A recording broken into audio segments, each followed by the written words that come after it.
We didn't ask for this fight. We didn't ask for this fight. But Canadians are always ready when someone else drops the gloves. So the Americans, they should make no mistake, in trade as in hockey, Canada will win. Those Americans.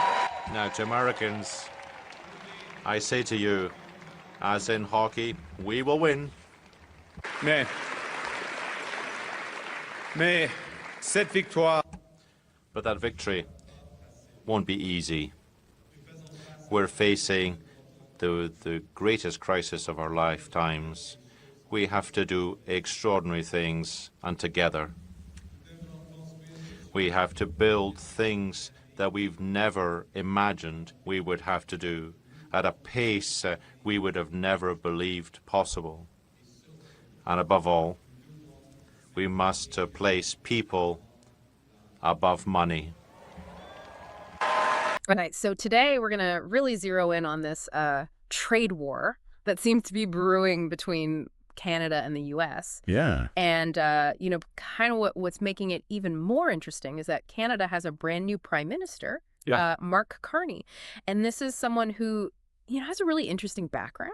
Yeah, he was the governor of the Bank of Canada. That's right. And then also the governor of the Bank of England. So he's stepping into this role at a really kind of critical moment, A lot of experience. Yeah, tons of experience with international finance. And it's all happening as Canada is facing these tariffs from the U.S. Yeah.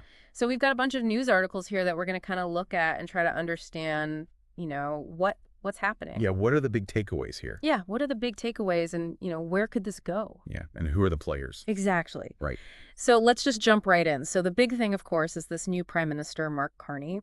It's a super interesting background. Right. Governor at the Bank of England. Right, he was in the UK for a while. Yeah, I mean, that's some serious international finance credentials that he's bringing to the table. And he's stepping right into this trade dispute that Canada is having with the United States under President Trump. Right. And the real catalyst here seems to be these tariffs that the U.S. has slapped on Canada. Yeah. I mean, we're talking about a 25% tariff on a bunch of different Canadian goods. Yeah, 25% across the board. Yeah, and that's got to hurt. Yeah, it's a big deal for Canadian businesses, for sure. Exactly. And, of course, Canada didn't just sit back and take it. No, they did not.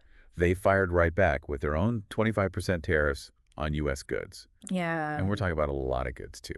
Yeah, they're not messing around. I mean, they said something like $155 billion worth this month. Wow. Alone. So they're really, trying to make it clear that... Tit for tat. Yeah, exactly. Yeah. They're not going to just let the U.S., Right. Inflict pain without feeling some themselves. Exactly. Yeah, and the language from both sides has been pretty strong, too. It has been. Yeah, it's been pretty heated. I mean, even outgoing Prime Minister Trudeau... Right. He kind of tried to play it as, two friends fighting, but then he also called the U.S. tariffs a very dumb thing to do. Yeah, I mean, that's not exactly diplomatic language, is it?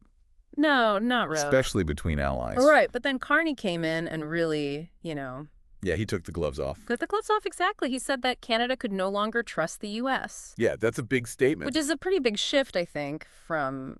Yeah, a definite hardening of the stance. Exactly. So let's talk about Carney for a second. Yeah. Because his election's really fascinating. Yeah, he won by a landslide, right? He did. It was something like 86% of the vote. 85.9 to be exact, but yeah. It was a huge mandate. It's a huge mandate, and it was like 150,000 Liberal Party members voted, so it wasn't like a small... He's got the backing of the party. Yeah, he's got the backing of the party for sure. And, and he came out swinging in his acceptance speech, too. He called out Trump pretty directly. Oh, yeah. He said that Trump was attacking Canadian families and wanted to destroy the Canadian way of life. Strong words. Strong words, yeah. And he even called Trump's tariffs and threats, the greatest crisis of our lifetime. Wow. Which is... That's pretty dramatic. Yeah, I mean, he's really framing this as, So this is an existential threat. Yeah, an existential threat, exactly. Yeah. And he had that really great quote where he said, there is someone who is trying to weaken our economy, Donald Trump. Yeah, I remember that. Donald Trump has put unjustified tariffs on what we build, sell, and how we make a living. Right. He's really laying the blame at Trump's feet. Yeah, he's not holding back at all. And Canada has already implemented these retaliatory tariffs. They have. So what do our sources say about, is Carney committed to keeping this, tough stance? It sounds like he is I mean, one of the articles quotes him saying, "We will keep our tariffs on until the Americans show us respect." Wow. I mean, that's pretty definitive. Yeah, it is. He's not backing down. No, he's not. And I loved that quote from him where he said, "We did not ask for this fight, Yeah. but Canadians are always ready when someone else drops the gloves. Make no mistake, Canada will win."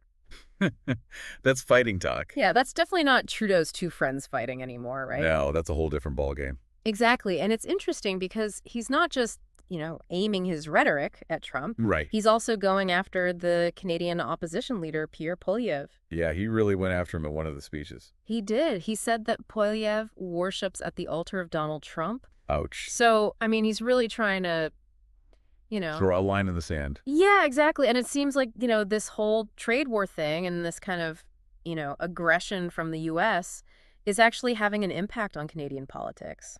Yeah, it seems like it's actually rallying people around the Liberal Party. Yeah, that's what the sources are saying. Yeah, I mean, it's like that classic rally around the flag effect. Exactly. Yeah, when people feel like, their country's under attack from the outside, they tend to, band together. Right, and one of the articles even mentioned that some people in the U.S. are talking about, Canada becoming like the 51st state. I saw that, yeah. Yeah. That's obviously not going to happen.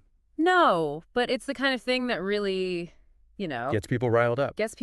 Exactly. Yeah. And then Carney's out there, saying stuff like, "We have made this the greatest country in the world, and now our neighbors want to take us no way. And, because we're masters in our own home, we can control our economic destiny." Right. He's really playing up the sovereignty angle. Yeah, he is. And it's working. I mean, the polls are showing that the Liberals are gaining support. It's working. So it'll be interesting to see, how that plays out in the election. Definitely. But this isn't just happening in a vacuum, right? I mean, the whole world is watching this. They are.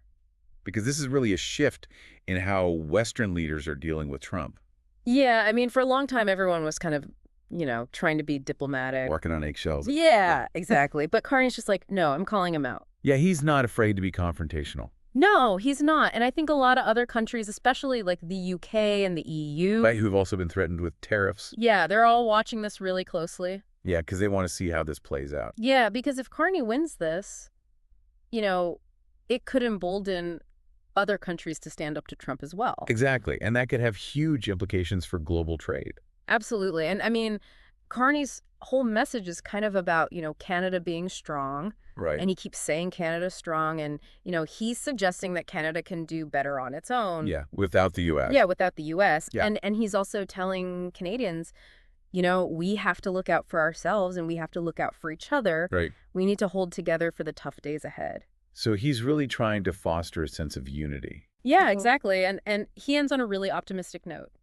He says, we can and we will get through this crisis. It's a good message. Yeah, so he's trying to, project strength and optimism at the same time. Yeah, which is probably a good strategy. Yeah, I think so too. Yeah. So let's talk about Trudeau for a second. Okay. So he was prime minister for 9 years. Oh, a long time. Yeah, a long time.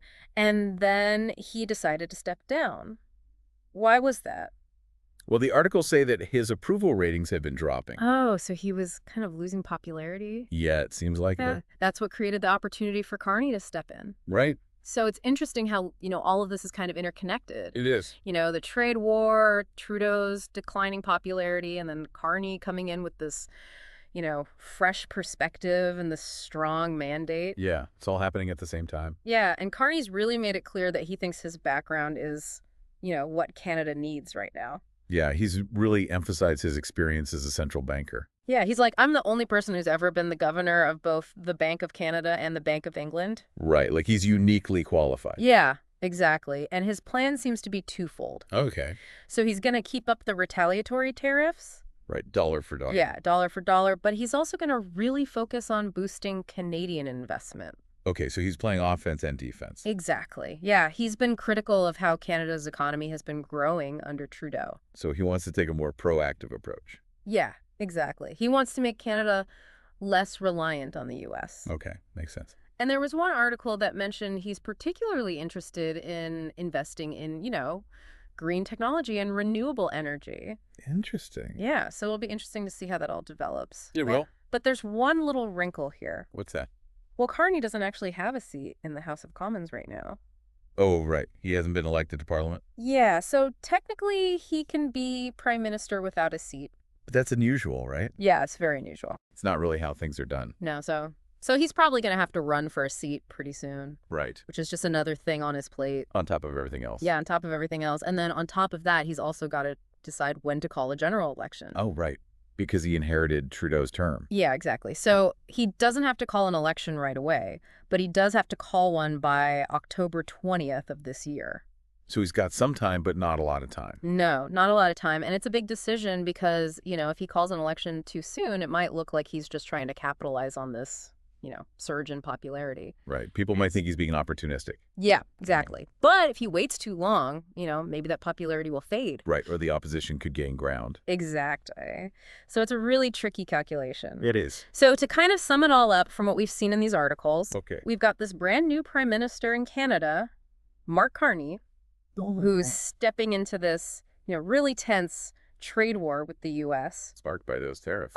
Yeah, sparked by those tariffs. And Carney has taken a very strong stance against Trump. A much more aggressive stance than Trudeau. Yeah, much more aggressive. And he's not just talking, he's implemented those retaliatory tariffs. Right, he's backing up his words with action. Exactly. And this whole situation is having a really big impact on Canadian politics. Yeah, it seems like it's really energized the Liberal Party. Yeah, and it's also getting a lot of attention from the rest of the world. Because it could set a precedent. Yeah, exactly. Because if Carney succeeds in, standing up to Trump, it could embolden other countries to do the same. Right. So it's a really fascinating situation. It is. And it really feels like we're just at the beginning of it.